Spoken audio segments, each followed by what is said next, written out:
In the previous talk 9, there was a meditation session towards the end, last 20 minutes or so, or 15 minutes or so, where the meditator or the sadhaka sits in the meditation. Disturbance of thoughts is there, and as per the guided meditation, instead of curbing those thoughts, the sadhaka channelizes his thoughts to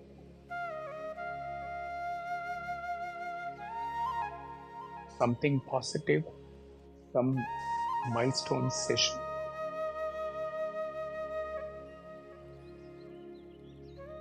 And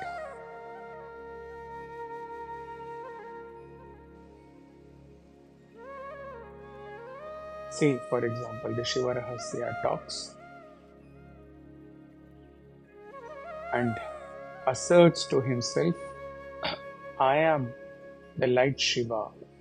And till the time I am able to transcend even the awareness that I am the light, I shall stay as that pure awareness.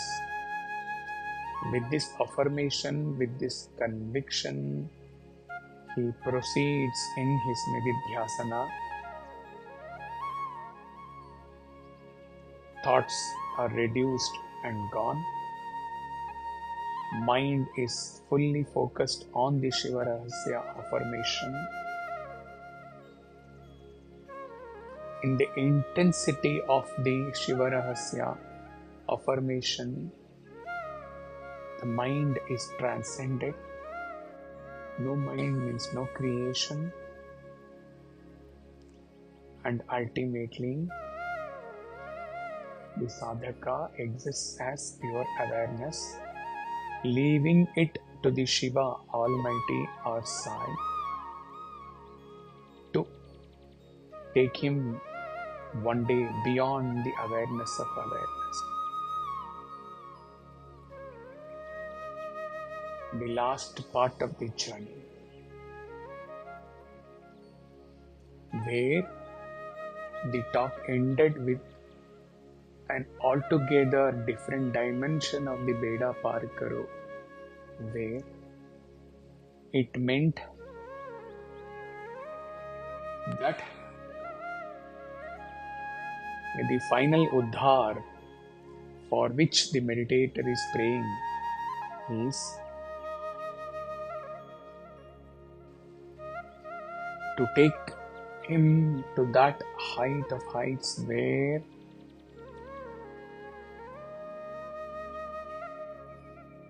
he exists as light without any perceivable quality of light, with nothing to illumine, with no awareness of existing as light. This was the final Uddhar, and the meditation ended. Now we proceed. Verse 71. Wise men regard this universe as being made of knowledge, for it arises from the waves of thoughts dancing upon the surface of the ocean of universal consciousness.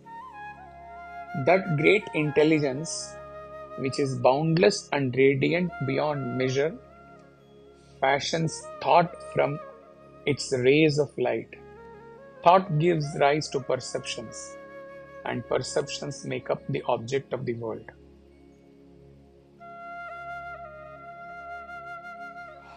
By now we know that the reflected consciousness illumines our intellect, our mind, our senses, our thoughts.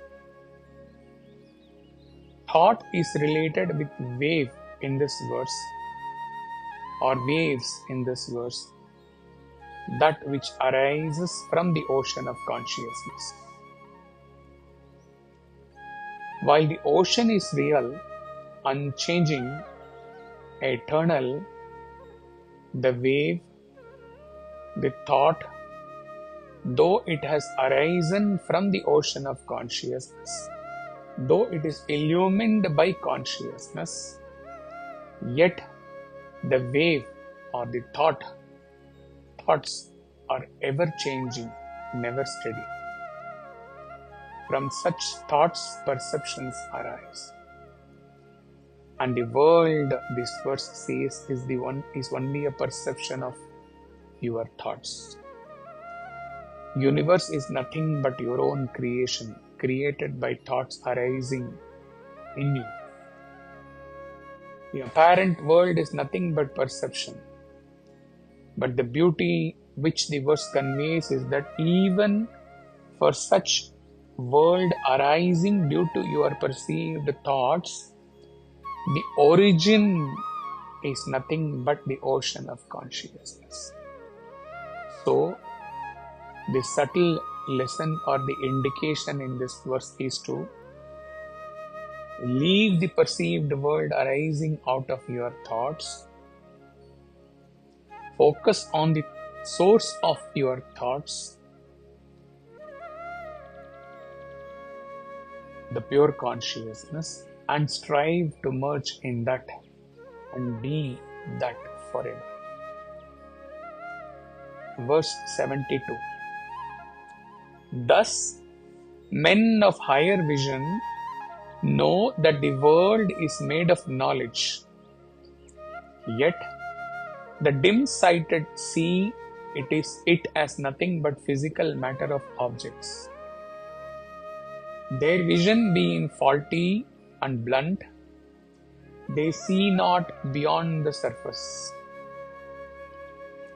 Verily, the self or spirit is by nature changeless, omnipresent consciousness beyond material attributes.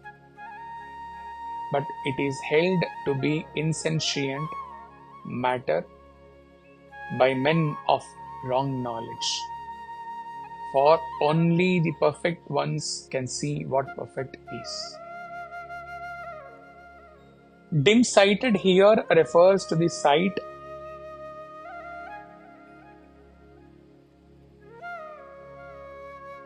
the perception of mind, thoughts, senses. With your perception, you can see only the limited objects in the world, including you yourself. Dim-sighted beings believe the perceived world with their thoughts, with their perceptions to be true, and lose sight, lose cognizance of the source for such thoughts. And instead of focusing on the source, they focus on the physical objects in the creation perceived by their thoughts. Self is mistaken to be this insentient world, this insentient creation by such dim-sighted men. When your sight is sharp, that is, when you exist as the illumining consciousness itself, then Siva says there is no limited world with limited objects anymore. All that exists is the self that is changeless, omnipresent consciousness, beyond material attributes, says this verse. Verse 73.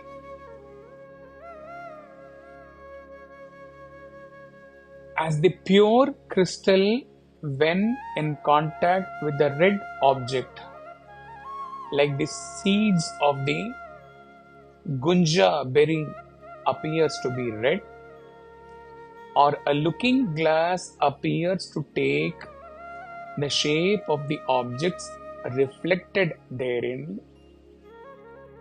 even so, the great being is perceived in the form of objects, though remaining distinct from and unaffected by the same. As sunlight shines in many colors as it passes through a shower of rain, so the great Lord Maheshwara appears as this many-formed world when seen through the eyes of mortal men. Verily, the world is He and nothing else. This is the truth and the good tidings that I myself bring unto the world.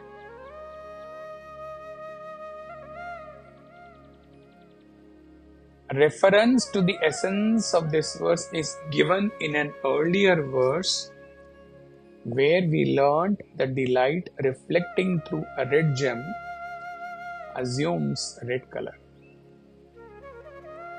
The very analogy is in this verse conveys that a great being, a Jivan Mukta, a sage, a seer, when looked or perceived by other beings with their own coloring of vasanas, thus the Jivan Mukta appears to be a mere human being in form, and as per their vasanas, they attribute certain nature to such a seer. Consciousness, when it is reflected or when it illumines anyone, then pure consciousness illumination is used by such beings to illumine their mind, senses, their vasanas, their kleshas. The illumining consciousness is the same for illumining a saint or a sinner. That is, it illumines a saint or a sinner in the same way. That is the reflected consciousness, Chidabhasa. However, Siva says, as sunlight shines in many colors as it passes through a shower of rain, so the great Lord Maheshwara, or we may say the pure consciousness, appears as this many-formed world when seen through the eyes of mortal men. Verily, the world is He and nothing else. This is the truth and the good tidings that I myself bring unto the world, said Shiva. Verily, the world is He. It means, verily, the world is just the light, or we can say, only light is. World is not there. When there is only light, there cannot be creation. Sunlight may be used by a robber to steal. Sunshine may be worshipped by a yogi as Aditya. Tatsavar Varendyam Bhargo Devasya Dhimahi. Sun remains the same in both the above situations, whether used by a robber or used by a yogi. Consciousness reflecting on each may be used by each as per his own vasanas, but consciousness is pure in itself. Light is pure. irrespective of how man uses the same for illumining his mind and senses. Verse 74. They who know this shall be safely guided to the abode of that which ever is. But the others shall abide in darkness. Verily, you who have seen my divine self are very fortunate indeed. In my visible form, you have a sign from the unseen that you may know His glory and follow His will. But those who have seen me not will be troubled by doubt, and in their anguish they will ask, My Lord, how may we know that the divine self is? Of these people who doubt, there are three kinds: the stubborn and the proud that doubt my word and seek to try you. Second, the thoughtful that yearn for a reasoned answer. And then third, the believers who desire to have their faith confirmed. Those who know me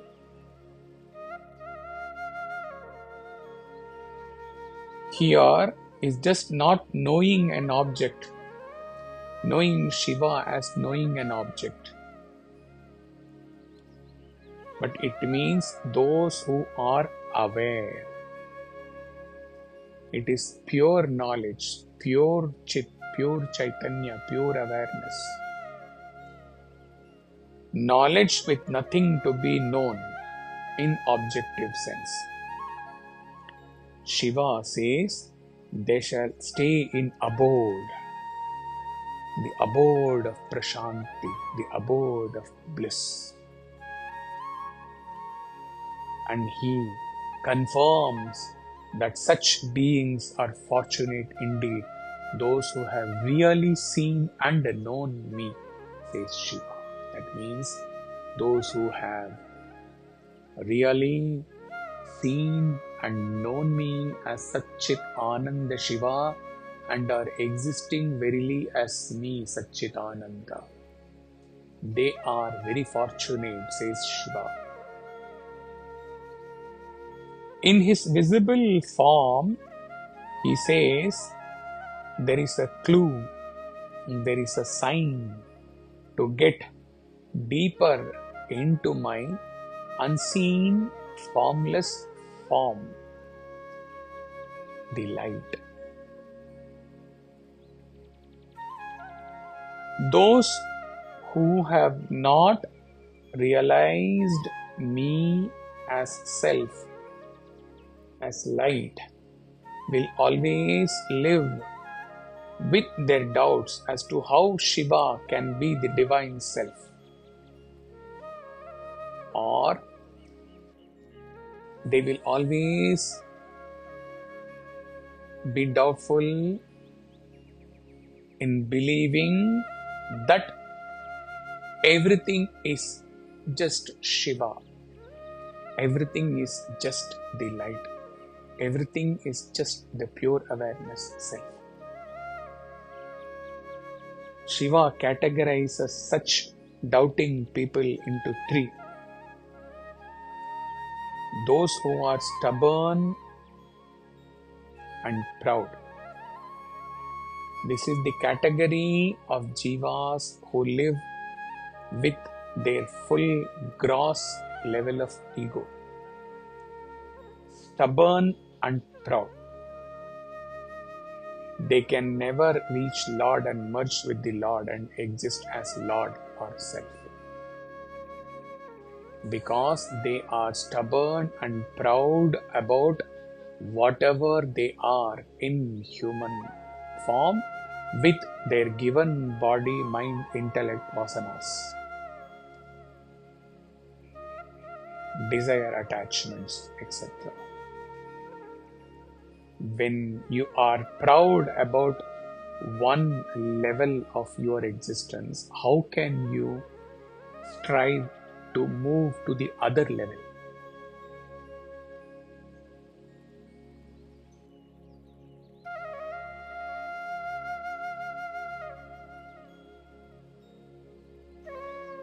In spiritual world, when one is stubborn and proud of one's spiritual knowledge and goes on talking about what he has learned as knowledge, not as subjective experience, with that pride, with that stubbornness, he can never realize Shiva and exist as Shiva, the light, as pure awareness. Second category, those who are full of questions, doubts about me, and they want their doubts to be cleared. This is better than the first category. There is a scope to gain knowledge on Shiva, the pure awareness self. Third category, those who follow the path of devotion, or those who believe that self-realization is the only goal and willing to move forward, willing to accept, know, and get all the answers. They faith, Mananam stage has been reached. What is the line in the verse? The believers who desire to have their faith confirmed. They are believing, they want confirmation in what they are believing. Still better than the second category. There is no doubt. The belief is there, faith is there, that faith needs stamping, confirmation.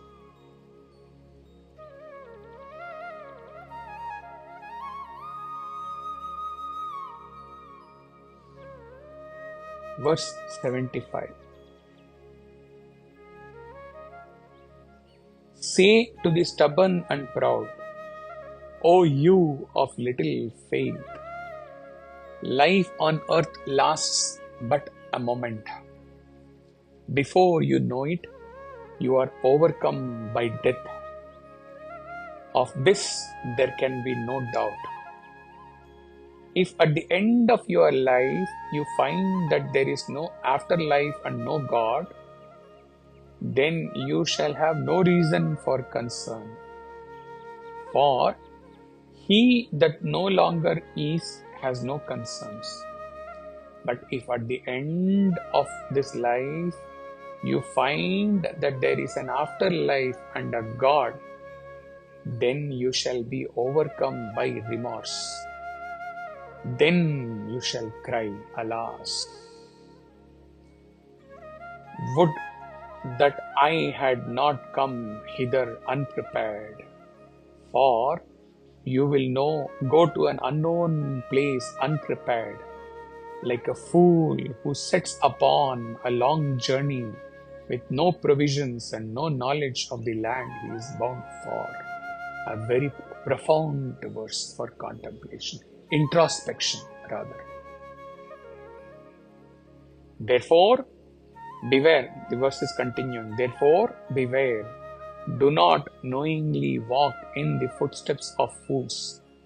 Think not that your knowledge is faultless and that there is no one above you whose knowledge is best. You have been forewarned. Shiva is addressing the first category of jivas, living stubborn and proud.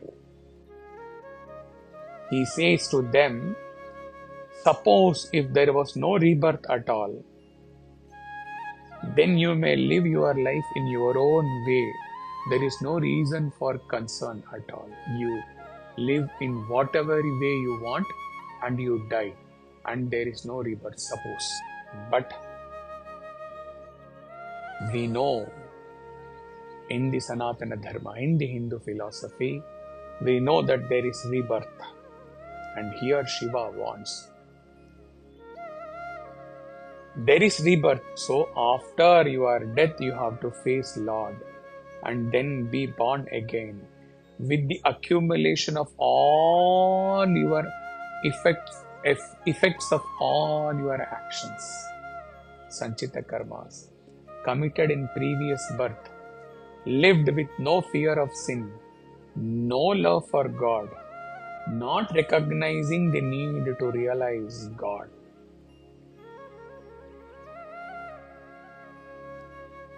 Here in this life, we are sure about all the positive and negative things in our life. We have been given an intellect to use, and we have been given limited freedom or free will to know the purpose of our birth, to realize God. Do any one of us know how, where we will be born in the next birth? How good or bad will be the environment in which we will be born and we will be growing? How conducive will that environment be for us to pursue God realization? Those who have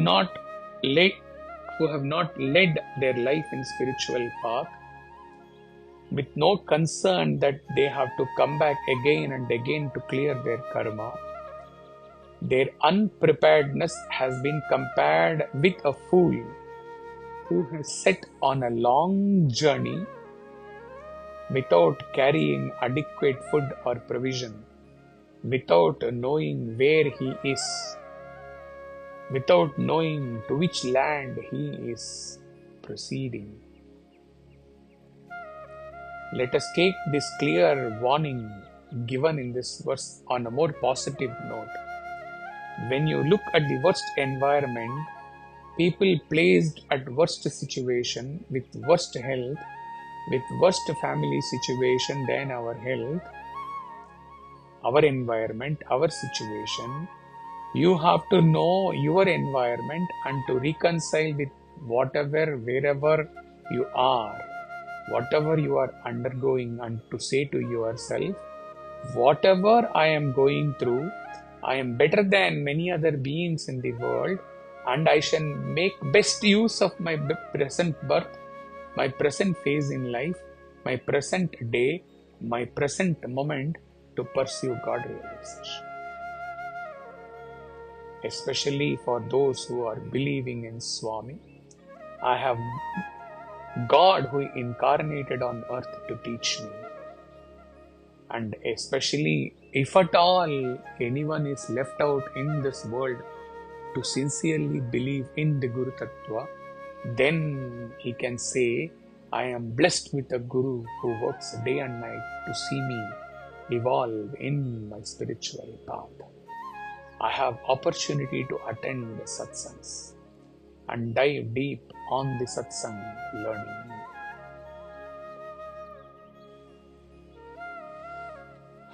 We are aware of the Viveka Chudamani, verse 3, which goes like this. Shankara says, Durlabham trayam eva etat deva anugraha hetukam manushyatvam mumukshatvam mahapurusha samshrayaha. The following three are rare and are acquired only through God's grace: human birth, intense desire to be free, guidance of a great soul. The commentary on this verse is in the blog for those who care to go through this commentary again. Shiva leaves such fools with a very huge warning at the end of this verse. Quote, think not that your knowledge is faultless, because they are stubborn and proud that their knowledge is supreme. So he is warning. Don't think that your knowledge is faultless, and don't think that there is no one above you whose knowledge is better than the best. Here he refers to the knowledge and awareness of objects in the world, and ignorance about the Supreme, which is beyond the objects, beyond the creation itself. The best knowledge referred to in this line is pure awareness, knowledge, jnana of the Satyam Jnanam Anantam Brahman, Chit of the Satchit Anand.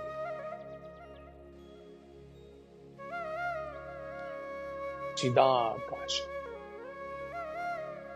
where there is no object to be perceived, with not even awareness of existence as pure awareness. Verse 76. Say to the thinking man, do you believe in love, beauty and joy? Do you believe in truth, justice and goodness? If so, then you believe in God, for God is truth, goodness and beauty. He is also the force that drives man to seek and empowers him to appreciate and enjoy these things. Verily, God is all that and much more beside. If all this is, then God is too. Open your eyes and see up there the sun, the moon, and the shining stars. Forever mark the day and night, the fortnight, the month, the seasons, the year, and the space of many years. From the smallest atom to the universe itself, all is established in perfect harmony and order. Say, could all this be without a wise creator? He leaves you with this verse for contemplation. This came in the flow. This was scheduled for the next talk. Nevertheless, that is also Swami's will. What Shiva says, he will just say a line or two which flows from within. You contemplate on this. He says, if you have love flowing in your heart, if you are able to enjoy the beauty in its purest sense, and if you ever experience inexpressible joy within, then along with that, you also be clear that God exists. The Supreme Creator Shiva exists. All-pervading Shiva, the pure consciousness, exists.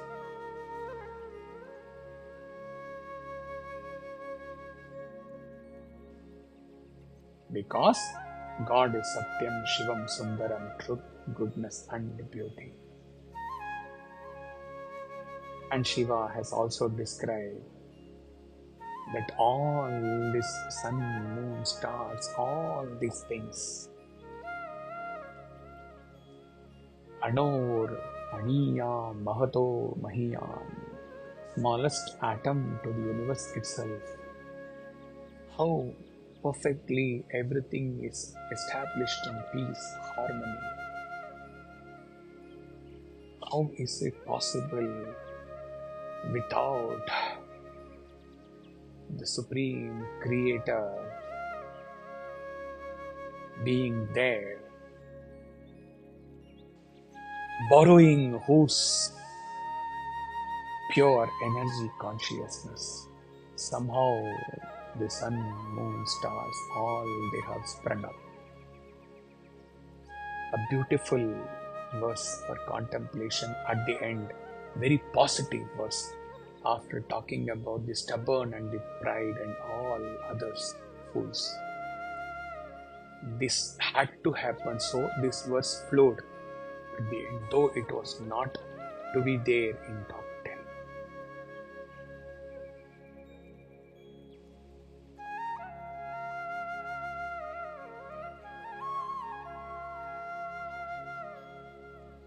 Hari Om Tat Sat Satchit Ananda Shivaya Namah.